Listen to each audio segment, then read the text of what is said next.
Welcome to Goldfish on Games, where I hope you're in the zone for some doomed matches.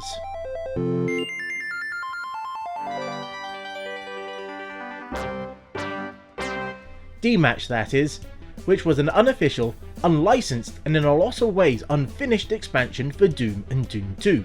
Made by WizardWorks in 1994, this is D-Match 150, but it was also known as D-Zone in other regions. This version arrived in a cheap and cheerful jewel case, which pretty much sums up the entire experience.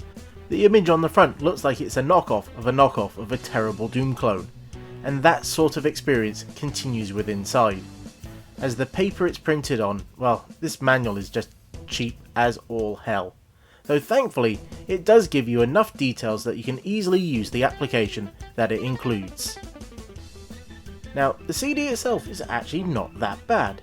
It's got that terrible knockoff clone on the front, but at least it's a proper printed CD. Now, you gotta go check out the back, because this is amazing. Just look at these simulated screenshots. I guess this is what happens when you're completely and utterly unlicensed. So the disc contained in theory 150 maps, as well as the D, or if you're even more childish, the D-Bang front end, which had a number of interesting features. So let's get it installed and check it out. And for this we're going to be using the trusty Pentium 200, which we used previously for Sigil. And with the CD inserted, it's time to install. Now, yep, select the C drive, and no, we don't want to install it to the root. You'd never install it to the root. There we go, Games, D-Bang. And there's not a lot to copy or install, and it really does want you to read the manual. But no one has time for that, we just want to get into the action. Now, first time it boots, it will be a bit slower to start up, because it has to create all the configuration files. And it'll ask you to find your copy of Doom, which is obviously in my games directory. Same with Doom 2. And with that done, well, we'll just leave it pointing to the CD-ROM for the PWADs, as by default it won't actually copy them over, you have to do that yourself. And yep, we want to use Doom settings. Yes, I said we want to use Doom settings. And then it tries to get us to read the manual again. No, just get us into D-Match. And here we have the main UI, which might look a little basic, but it is pretty much on point for 1994. Or at least if it's a DOS application, that is. Possibly one of the more interesting areas is this over here, where we can set a whole bunch of random settings, such as random levels, which will randomize the level order within each of the episodes if we're playing Doom 1, or randomize the entire game if we're playing Doom 2.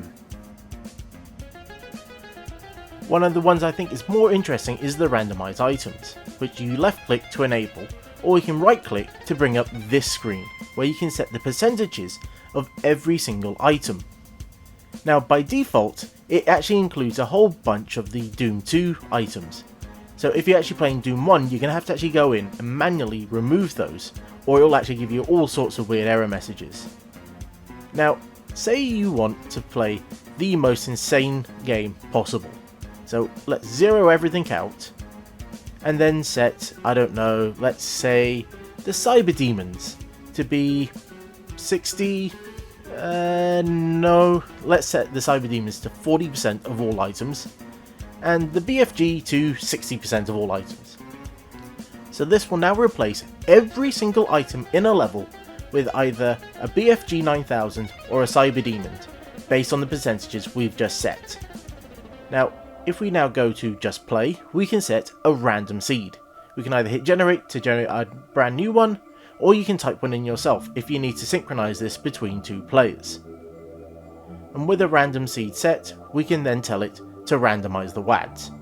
Now this is where having the P200 comes in quite useful, as it goes through all this lot pretty quickly, because it actually extracts everything out of the original Doom WAD, places it in its own temporary WAD, and then does all the work. And whoa! I didn't think I was going to be seeing some Cyber Demons in the very first level of Doom 1. Now thankfully most of these are stuck in the ceiling, so they can't move. Hey! That one can. And, oh, these ones can as well. Gotta run out the way. Wow, there's none out here. That's surprising. the biggest area for them to move around. And is there any? Yeah, I can see some down there. And oh, there's one in here, over there as well. Let's see if we can get to the exit. And how did that have enough room to move? God damn it! So let's quit out of here and go back. Now, doing so will automatically reload the application, so they must keep this resident, so you might need to have a bit more RAM for this to work. Now let's set the random light levels. So we can either set that, and we can right click to set the minimum and maximum, but we can also randomize the light effects. So let's just hit just play again, and it might not be completely obvious from the beginning, but you can just about make out some of the changes that it's made. Now this isn't something I really mess around with all that much, because to be honest, it might change the feel of the level slightly, but not enough to make a real difference. So it never really felt like something that was all that worth messing around with. The last of the effects to look at is the random floors. So let's give this a go, which will change the basic floor types. And for the most part, what it means is that you'll randomly come across floors that are now toxic goo, which, as you can imagine, can make some levels a hell of a lot more difficult, as they don't have an environment suit to help you, though that's where the randomized items comes into play, I guess. Though it doesn't seem to change any of the floors that were already toxic goo, so it's not likely to make a level easier. Now D isn't only about messing around with the levels. You can set up a whole bunch of the default settings, including the episode to start off with, as well as the difficulty, and even adds a new one, Pray to God, which is a combination of Nightmare as well as randomizing all the levels. That's going to be one hell of a difficulty setting to try and beat. But the more you mess around with this application, the more you realise it definitely is designed for deathmatch, down to the fact that you can set up profiles of people you want to call, and you can set notes, give them ratings. You can do all sorts of weird stuff with it, which will be passed on to a dial-up driver to try and get you connected to your mate so you can start your Doom deathmatch right away. This would have been quite useful back in the day if you had to dial up to play against your mates. It also does a good job of exposing a bunch of the other configuration items. So we can set where our Doom directory is, where the Doom 2 one is, where we can find our PWADs, all that type of stuff. But on top of that, we can also define our serial settings, as well as the com paths, all that type of fun stuff. But we can also enable all the different command line options that the game has, as well as setting what our chat macros are if you want to have it say something particularly unique when you hit one of the macro buttons. Though if you're like me and actually prefer your nice single player games, you can just randomize everything to give yourself not entirely a brand new game, but quite a unique one.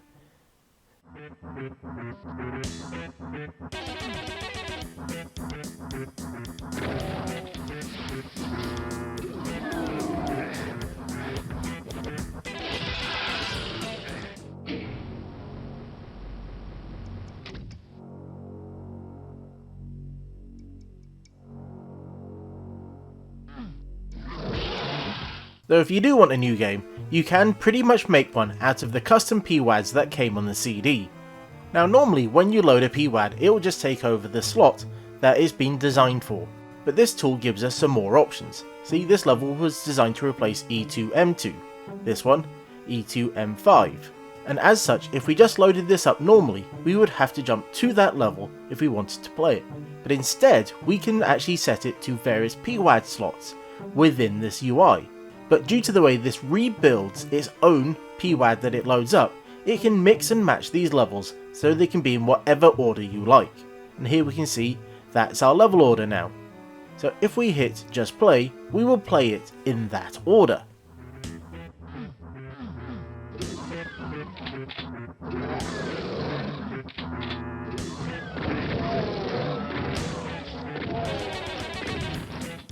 And we can do this for both Doom 1 as well as Doom 2. Though switch between them, we have to put up with these comedy messages. And I'll even show up the differences between the two games, such as knowing it's meant to be map 1 rather than E2M2.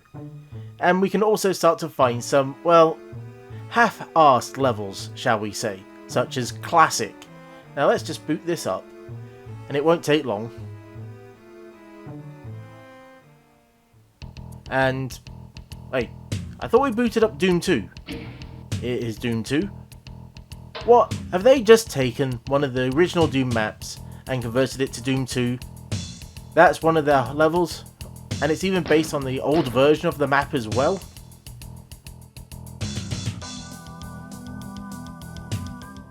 Now I'd like to say that's the worst of it, but let's try checking out some of the other levels, like Just Die. Seems like a good one to try. And get it to randomize the level, load into Doom 2, and... oh, it crashed. It crashed the game. What an amazing level to include on the CD. Thankfully, WizardWorks actually included the description files for all the maps they included, which on occasion showed that not everyone was absolutely happy with their maps showing up on these sort of collections, but like they said, what difference would it make anyway?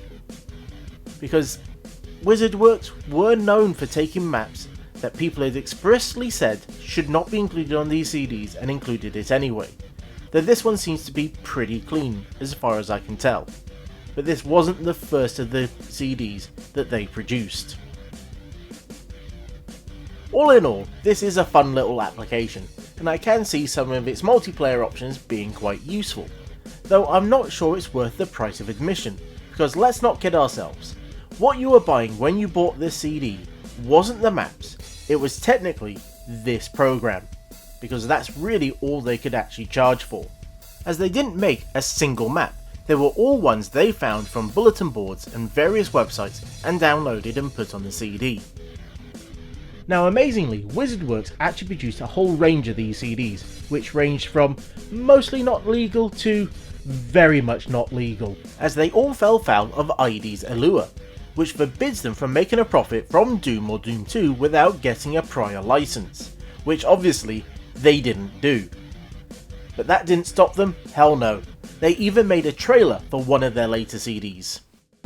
D-Zone, the #1 selling add-on, gives you 900 new levels for Doom and Doom 2, including game layouts, maps, and a Doom manager that are perfect for first-time Doom players as well as seasoned veterans. In addition, included are utilities, sounds, music, and graphic add-ons.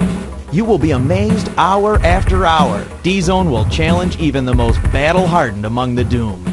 And with the stink of that trailer in the air, I feel it's time to go. But if you're interested in checking this out, you can find archived copies on the web, and I'll leave links in the description. And so until next time, I've been the Goldfish, that's a CD that came with a good D-bang, and this was Goldfish on Games. Goodbye. Thank you for watching my video, I hope you enjoyed it, and if you did, please consider liking, subscribing, sharing, commenting, all that fun stuff that makes you seem so much cooler to your mates. Because who doesn't love a bit of novelty Doom?